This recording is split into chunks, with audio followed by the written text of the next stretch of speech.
Good morning. I'm Charles Osgood, and this is Sunday Morning. We Americans pride ourselves on our tradition of religious freedom. For the most part, we accept the diversity of faith and observance. But recent revelations about one small religion and its distinctive view of marriage lead some to wonder, which is it, a sincere belief to be respected or a crime to be punished?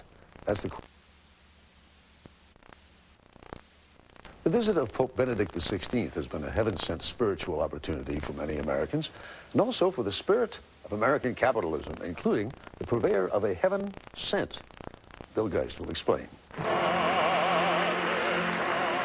We've been celebrating and commemorating the papal visit these past few days, some of us in our own slightly tacky ways.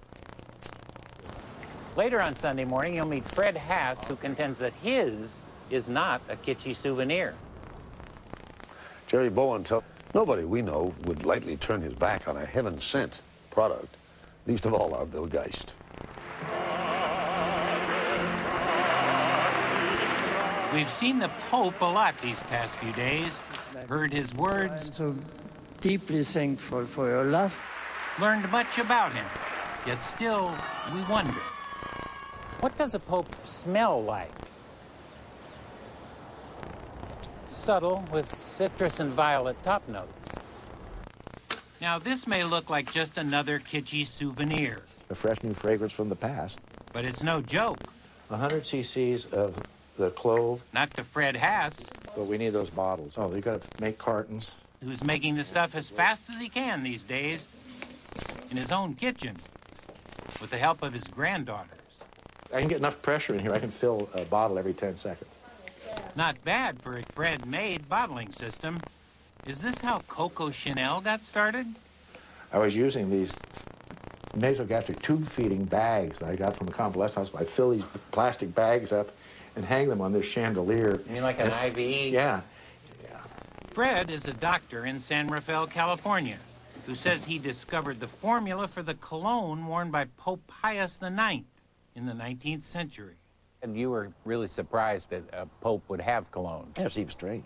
Fred says he found the recipe in the back of an old cookbook, and after years of research, he's pretty sure it's the real thing.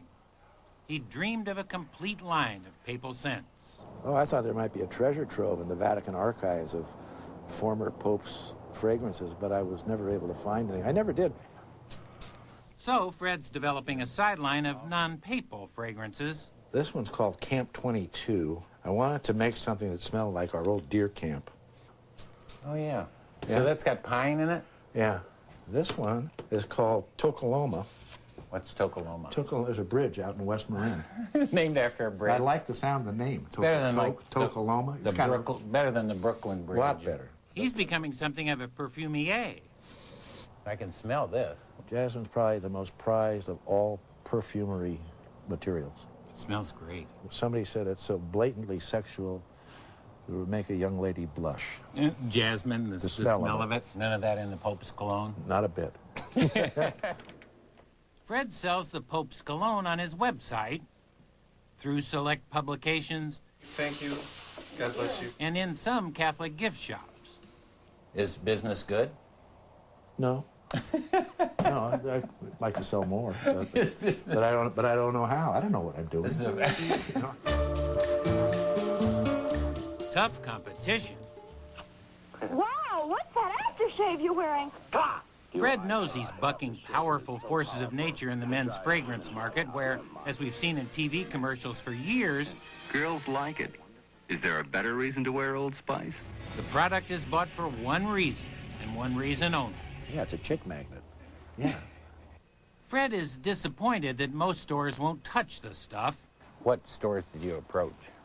Nordstrom, Macy's, the Barneys of New York, Sephora. The Pope's cologne seems a difficult concept for store buyers to grasp. I think they shy away from it because of the religious connotation there. But while many see the Pope's cologne as too religious, others see it as sacrilegious. Some have expressed that thought that, you know, here you're using some kind of a sacred image and something sacred in order to make money. It's a tough sell for Fred, a devout Catholic who attends church several times a week and is serious about his Pope's cologne. These days, he also finds himself regularly attending perfume departments, still hopeful. What do you think when you look at all this? You think you should be in here somewhere? Why not? I don't know. Why not? It's as good as this stuff. Celebrity fragrances sell. And who's a bigger celebrity than the Pope? Ooh, this is good. Attitude. Maybe a jazzy new name would help. And since it was Pope Pius IX who declared both the Immaculate Conception and papal infallibility as dogma, how about infallible? You'll never be Pope, but you can experience infallibility. All right, here, sweetheart. But that just wouldn't be Fred. It's a labor of love, all of this. Who seems to have undying faith